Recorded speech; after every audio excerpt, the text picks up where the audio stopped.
Hey, Bill, how's it going? Good, Kev. What's up, man? Um, Welcome to the Investor Guys podcast. Everybody got the main man Kev here, Kevin Mills, Bill Barnett. Thanks for joining us today. So you had a great weekend. I did. I had a great weekend. We are actually wrapping things up in Central Florida and headed back down to Palm Beach. We're going to be here for another week, and then we'll be in Palm Beach after that. Looking forward to that. Have had a great time in Central Florida, but really, really looking forward to getting home and getting things going. We weren't there very long before we came up here after we moved from California. So looking forward to that, definitely. How about yourself? Good. It was great. And by the way, Palm Beach, that whole Miami area, man, nice, nice, nice, nice. Yeah, we had. It was really weird the last couple of days that the dust storm came rolling through. Probably started over the weekend, but that dust storm came rolling through, and you could see it in the sky. So if you've ever been to Vegas, and I've had a couple of times at the Wynn where I have corner rooms that two of the walls are glass, and they announced that a dust storm's coming through. Yeah, so you don't inadvertently walk outside while it's going on. And so I went back up to the room to watch it. And it's kind of like you see in the movies. You just see this wall of dust coming, and you're blacked out for 10 seconds or not long at all, and then it's gone. And there's a layer of dust on everything. Well, you can see it in the sky, and that's what the last 2 or 3 days have been like here. You could see an actual line. You didn't see a front end line, but you saw an end line, and it looked literally like somebody just took their finger and just went across the sky, because there's this really funky blue gray, mostly gray, but and when the sun is out very bright, coating on the sky, and then you just kind of see it moving through. So That's the Saharan dust storm yeah, that you talked about? yeah. Yeah. See, it was weird because I was looking at it on the map, and it totally missed us in Florida, and it swirls up and then it hits Texas and then comes back up through the Midwest. And it's just bizarre the way things are carried on the jet stream, you know. That's the only thing I could see was just the coloration. I haven't noticed anything else, but it was really pretty interesting looking. So got your camera out and took lots of pictures, I hope. Gosh, I knew I forgot something. Well, we'll probably still be out there tonight, so you can get it for the sunset. Yeah. On our last episode, we talked about some projects that Bill was working on, and we're going to talk about projects that I've been working on too, but I want to jump ahead to some other things. I want to go through what we go through every day in dealing with properties that we have, maintaining those properties, whether it's actually maintenance on the property or making sure we're getting paperwork in and information from our property managers, contractors in Bill's case, to how we're finding more properties, how we are maintaining our machine to keep properties coming in. And there are two different versions actually, because what Bill is doing is different than what I'm doing. So I wanted to go over that today with you guys and try and squeeze all of that into our 30 minutes here. Bill, I'll let you start. Tell me day to day, what you're doing as an investor to keep that machine running and what you're doing in order to feed that machine. So let's talk about feeding first. I typically am on the MLS every day. And look, if you're an agent, easy. If you're not an agent, then as Kevin's pointed out and as we've suggested to you, you go to realtor.org. Now they've changed the site name again. It's now narrealtor.org. But it's the same site. And realtor.org, narrealtor.org is where I go for research, but narrealtor.com is kind of the national version of the MLS, so that any person can go look and see any property in the country that's listed in an MLS. And then you can find out who the listing agent is and contact them if you're interested in the property.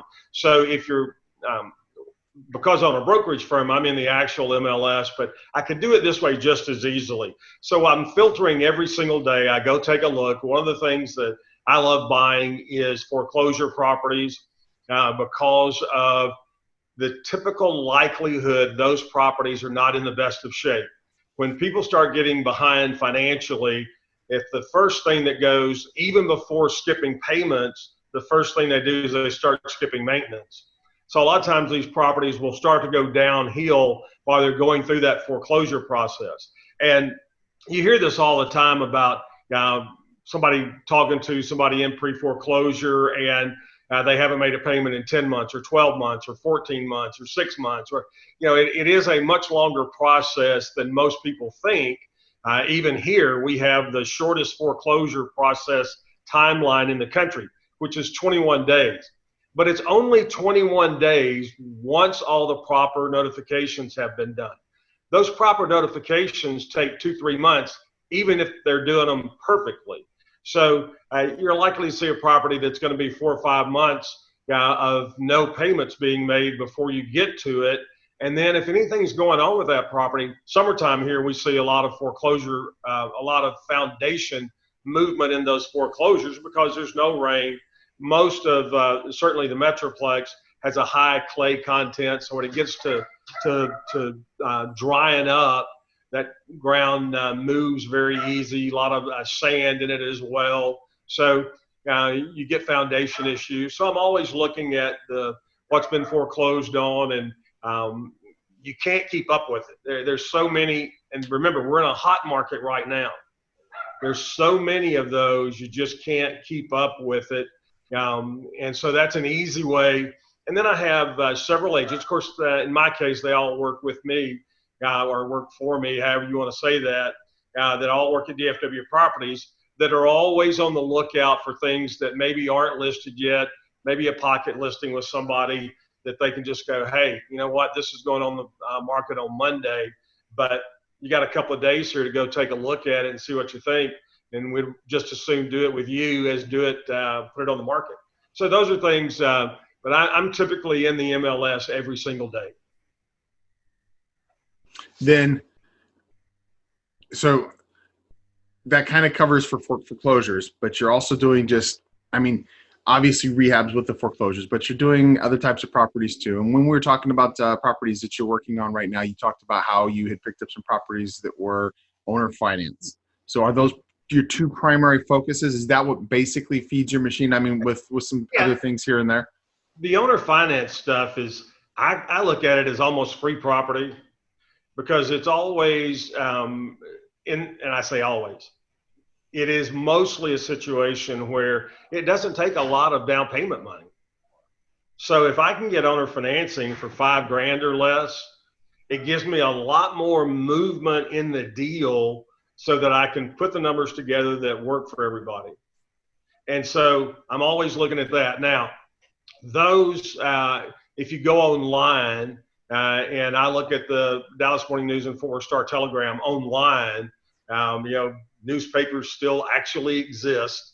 I don't know how many times they're still printed on paper or not, but they still actually exist. And their real estate sections are almost exclusively online. So I'm going there and looking, and I'm looking for those opportunities. I'm looking for seller finance opportunities to see if they fit. And pretty quickly, you start to be able to discern whether this is an investor doing seller financing or whether this is a homeowner. Of course, I'm looking for homeowners because they're not apt to be pushing for a premium price. So that's another way that I go after those. And those are typically newspaper. In the next few minutes before the break, tell us how you go through day-to-day maintaining this machine. Okay. Servicing this machine. I'm sorry, the last part of that? Servicing this machine. Okay. So once I picked up a piece of property, I'm staying in contact with my contractors, whether it's a GC or if it's not local. I typically don't have a GC locally because I have guys that they act like a GC, but they're not getting paid that way. Now, when I do property outside the Metroplex, I absolutely have a GC, and I'm staying in touch with those persons, whether it's a lead guy on a crew here or whether it's a GC out of town. I'm in touch with that person 2, 3, 4 times a week. So I certainly at the beginning of the week, hey, what's the week look like?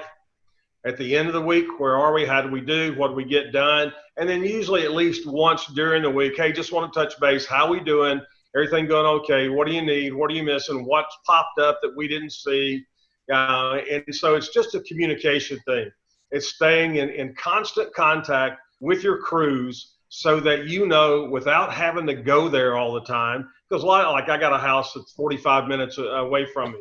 It's a pain in the butt. I mean, just, to hop in and drive all the way over there just to see what's going on when I can do FaceTime or Zoom, either one, with a contractor while they're there. But mainly it's just staying in touch so that I know where we are on the project.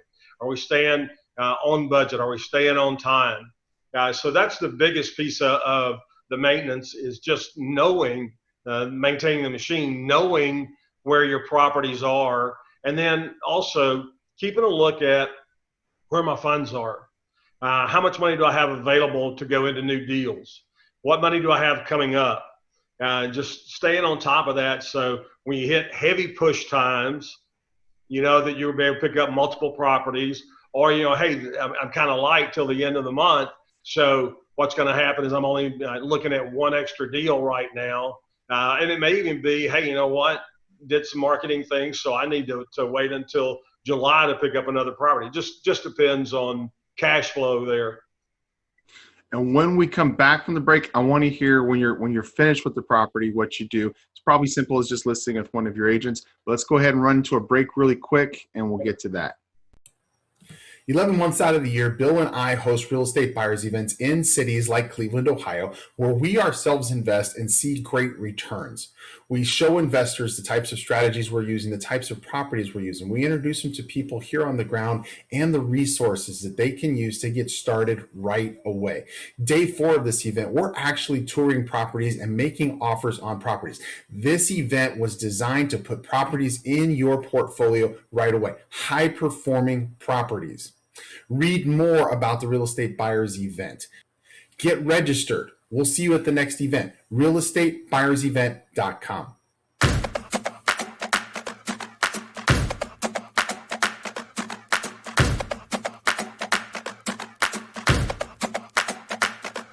A lot of real estate training programs claim that they will make you a millionaire, but how many of them will guarantee it? The Millionaire Blueprint comes with a millionaire guarantee. I guarantee that if you use the strategies and you use the formulas that you learn in the Millionaire Blueprint, you will be a millionaire. I guarantee that with a double your money back guarantee. Whether you have hundreds of thousands of dollars to invest or absolutely nothing, it doesn't matter. I'm going to show you how to start investing and be a millionaire guaranteed. Now, I can't tell you all about it in this short amount of time, so go to theguaranteedmillionaireblueprint.com. That's theguaranteedmillionaireblueprint.com. Watch the videos there. Read about the guarantee. Read more about what we offer with the Millionaire Blueprint. Get signed up. I'll see you in Palm Beach.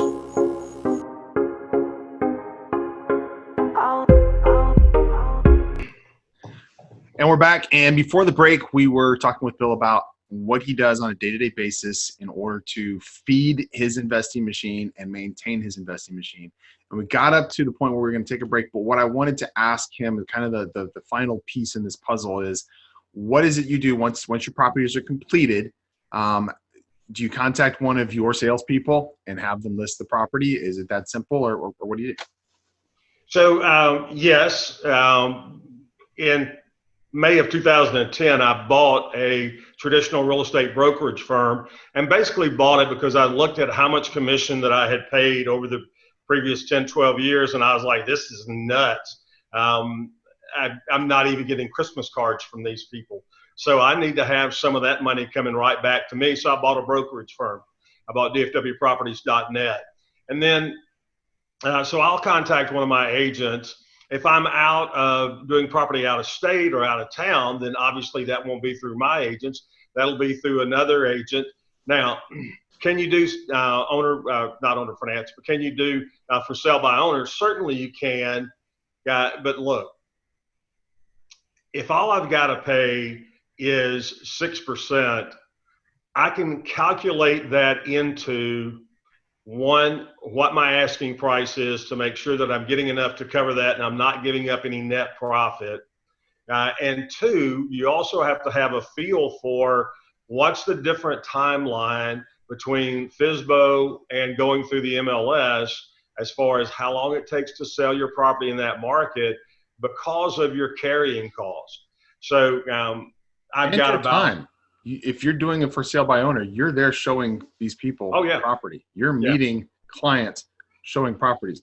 The other thing too is you have a better networking and marketing machine by selling it on the MLS, because a lot of agents, they may not even see your property because it's for sale by owner. You can list your property on the MLS as for sale by owner, but a lot of times agents won't show their clients that property because they're not going to get the commission.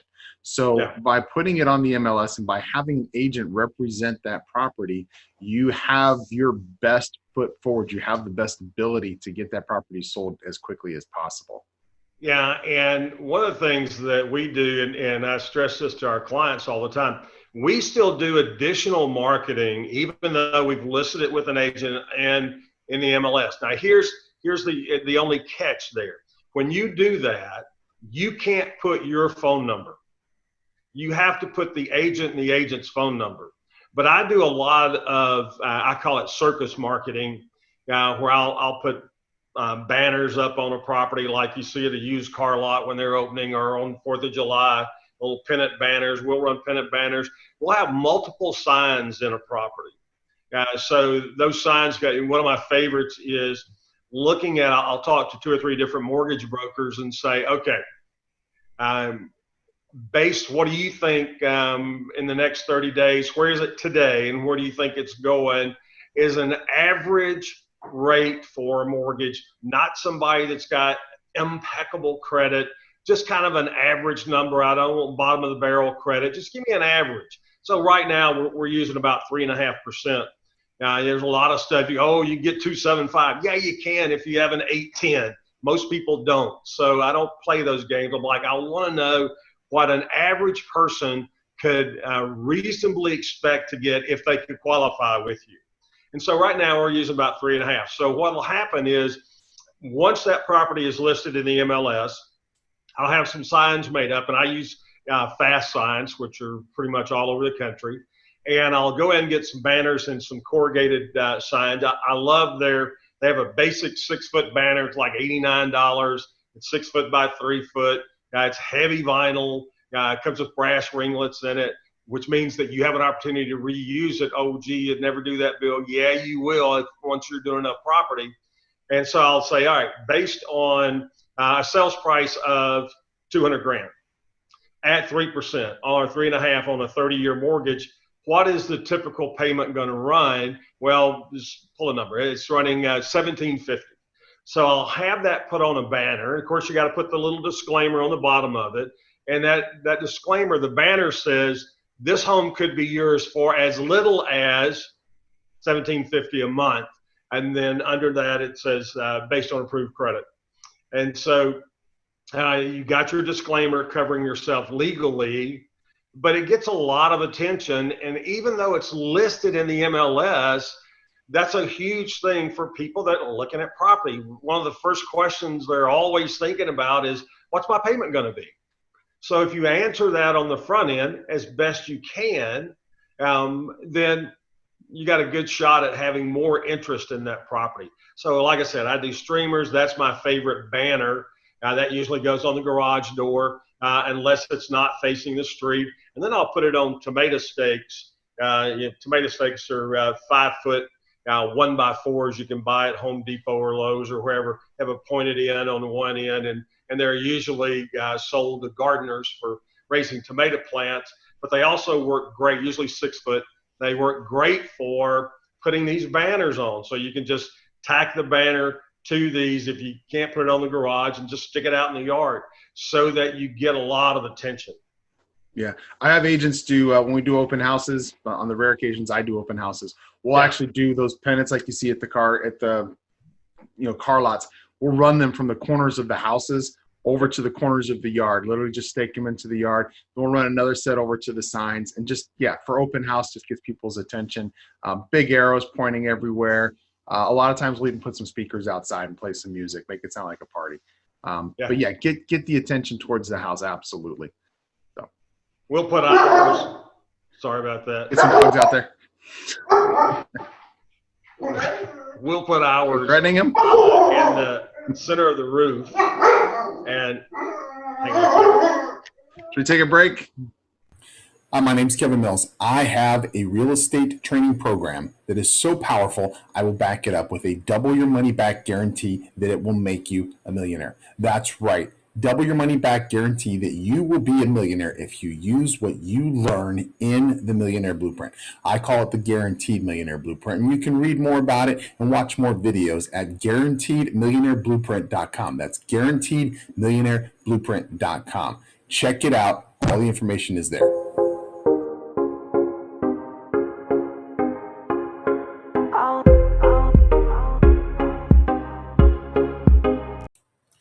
Once a month, with the exception of December, Bill and I go to markets where we have experience and we host a real estate buyer's event. These are markets that have great return potential for your real estate portfolio. We're going to show you the properties that we buy. We're going to show you where to buy, where not to buy, the strategies to use to make great income from these properties. We're also going to show you resources and individuals here on the ground that you can use to start building your team so that you can repeat this process over and over. The real estate buyers events are designed to put high-performing properties in your portfolio right away. If you're interested in hearing more about the Real Estate Buyers Event, realestatebuyersevent.com. That's realestatebuyersevent.com. Read more about the events, check out the schedule, and register. We'll see you there.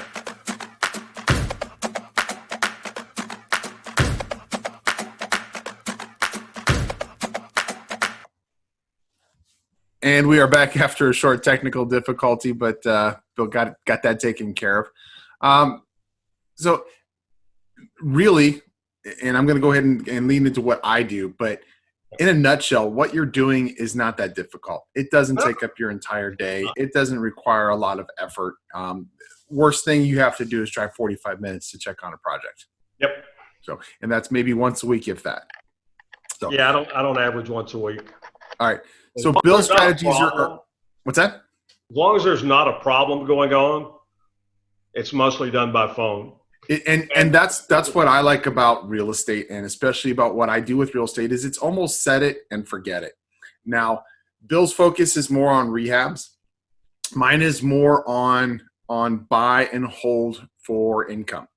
And I do other things, and especially since I moved to Florida, been doing a lot of different things, infills, vacation properties, things like that. And we'll cover that on a different show. But my bread and butter for over 30 years has been income properties. And my investing strategy is so simple and so easy. It gives me so much more free time to do other things that I want to do. I have other businesses that I enjoy that I set up because I have the free time to do that. I also have time to spend with my daughter. I have time to spend with my family. I have time to travel around and do things. We'll start with beating the machine, since that's what Bill started with. And for me, it is as simple as going on the MLS. And I'll do that maybe once a week. If I'm bored, maybe I'll do it twice a week. I've got an agent that I work with who also sends me properties like pocket listings, things that he saw that aren't on the MLS yet. My property manager will also send me properties that she has found that aren't listed yet as well.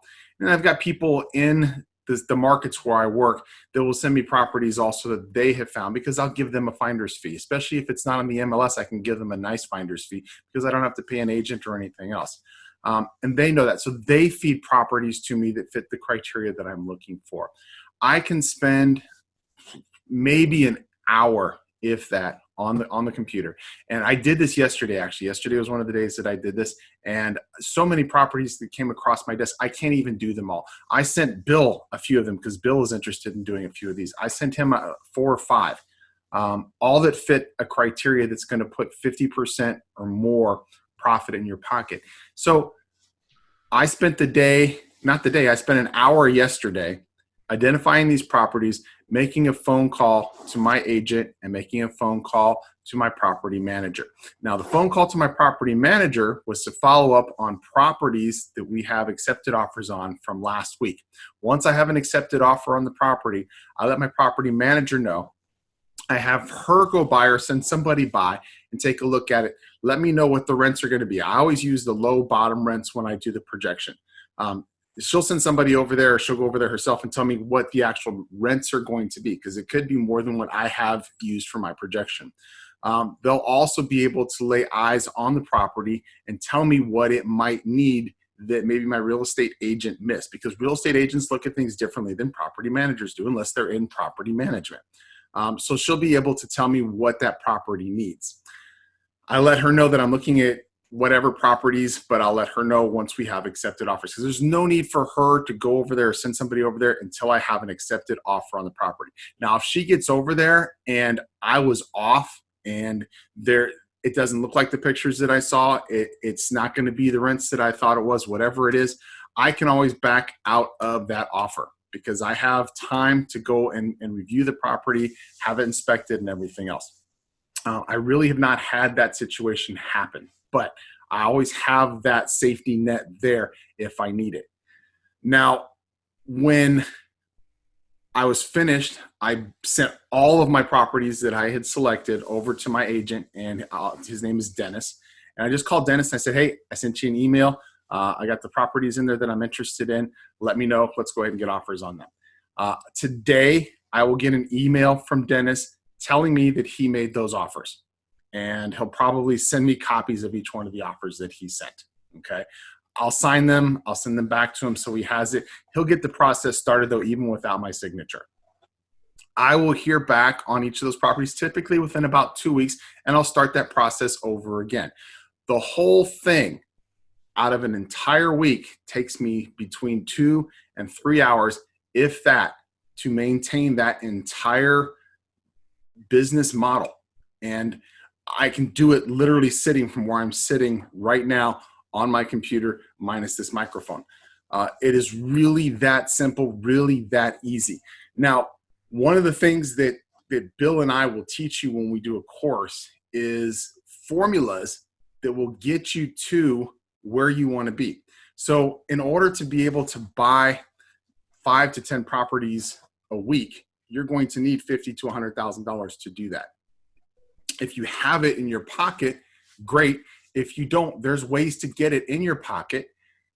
There's also ways to get somebody else to pay for it. Understanding those formulas will help you get from where you are now to where you want to be a lot faster. And it's not just a matter of understanding the strategies and how to make those strategies work for you. For example, what I do and what Bill does, okay? But understanding how to make that money work for you and how to get that money so that it can work for you. And basically, it's education. If you don't know how to do it now, the longer you take to try and figure it out, the longer it's going to take for you to start putting money in your pocket. Bill and I actually have strategies where you can take as little as $50,000 and have $1 million cash in your pocket every single year in 10 years or less, and have 6, 7, 8, 9, $10 million worth of properties in your portfolio in that same period of time, and then be able to double, triple, quadruple that in the years following. I seem like I'm hogging up the camera, but give me your 2 cents, Bill. Well, and Kev's absolutely right on that master strategy. Now, what you've got to do is a couple of things. You got to evaluate, where am I today, and where is it that I want to go? How long is it going to take me to get there? How much money is it going to take to help me get there? And so from that, we can determine what's the best strategy. But you've got to get some education. So think about whatever it is that you do. And I don't really care what it is. It fits into this scenario to some degree. So I was in my professional training was investment banking. I started out at Merrill Lynch. I went through a pretty fairly intense 4-month training program just to be able to sit for the test. And then once that, and of course, everything just regular college on top of that. But once that was done, I was really at ground zero. And so how do you build going forward? You've got some education that you have got to get somewhere. Do we think it should be from us? Well, of course we do. And part of that is you got to get education from people that are in the business, doing the business. And then the other thing is you're going to pay for your education. You're going to pay for it whether you hire somebody, you hire Kevin and I, or you hire yourself and you go through the school of hard knocks. It's a whole lot faster and it is a whole lot less painful if you find somebody that is doing what you want to do and they're doing it at this level and you're at this level and you say, gee, I can pay to get that speed so that I'm up to a much higher level than where I am right now. And, you know, this is an old corny thing, but it is so true. And I did this again this weekend, which is sitting down with a pad and saying, where am I going to be? Where do I want to be in 5 years? Now, here's the important part of that. People go, oh, gosh, I've heard that 100 times, but probably never done it. So when you sit down with that pad, take about 6 to 8 minutes and jot down where you were 5 years ago from today. And see if there was anything different going on. So if you're not exactly where you want to be right now, then you can look back over the last 5 years and go, well, there are things that I could have done that would have put me in a different space today. The reason that you want to do it that way is then when you start to say, where do I want to be in 5 years, then you understand the process of if what I'm doing today on a day-to-day basis didn't get me there, then obviously I have to change what, just like a movie set. But I have to change what I'm doing going forward on a day-to-day basis. What can I do different the next 5 years from what I did the last 5 years, so that if I'm not exactly there, I am so much further down the road that I can look back and go, wow, change in habits. I have a saying on my desk that shows up on some of my websites, which is change your habits, change your life. And it's just spot on, simple, pure truth. It's making the decision to do something. Now, I started investing in real estate when I was in college, literally. And I didn't consider myself a real estate investor. I had a morning radio show. I was doing local television. I was racing cars. I didn't consider myself a real estate investor. But all the way back in elementary school, in junior high, I used to wonder, why would you work your entire life just to retire and have a few years to enjoy freedom? You're going to work. And back when Bill and I were growing up, work was going to a factory. Work was going to an office all day long. Why would you give up your entire life just to have 5, 6, maybe 10 years where you could relax? And I didn't even factor in the fact that those 10 years you're going to be, fighting for your money because you're not going to have that much. Yeah. Back then, 10 years was a long time for retirement. Our lifespans have changed, but that was always my focus growing up. And I said, you know what? I'm not going to do that. I'm going to live my life. If I have to, I'll work those last 10 years of my life to pay off those early years of my life. But I'm not going to work my entire life for just 10 good years, because that's just not worth it. And that's why my focus is changed to the way they did. The things that I enjoyed, like racing cars. I raced cars when I was in college. When I was 18, 19, 20, 21, I was racing Alfa Romeo GT V6s on the sports car tracks. I collected in college. One of the cars that I drove that was one of my favorites was a canary yellow Ferrari Dino. How many other college students have a 69 Ferrari Dino, in addition to Alfa Romeos and Fiats and Lancias and everything else that I had? My perspective was changed by my thought process. You need to change your perspective. You need to change your thought process right now so that you are not wasting the rest of your life doing a job, so that you're not just putting in time so that you can have a little bit of a reprieve for the last few years of your life when you're going to be too old to enjoy it. Yep. Hey, we're up on a break here. We'll be right back with more Investor Guys podcast. Thanks for being with us. Actually, believe it or not, we're wrapped up. This is our 30 minutes. How about So we that? can tell these people goodbye. We went long for the last segment because of the dogs. But we can tell these people goodbye, and we will see you guys on our next Investor Guys podcast. Thank you for joining us, and have a great week. Happy investing. Thanks for being here, everybody. See you now.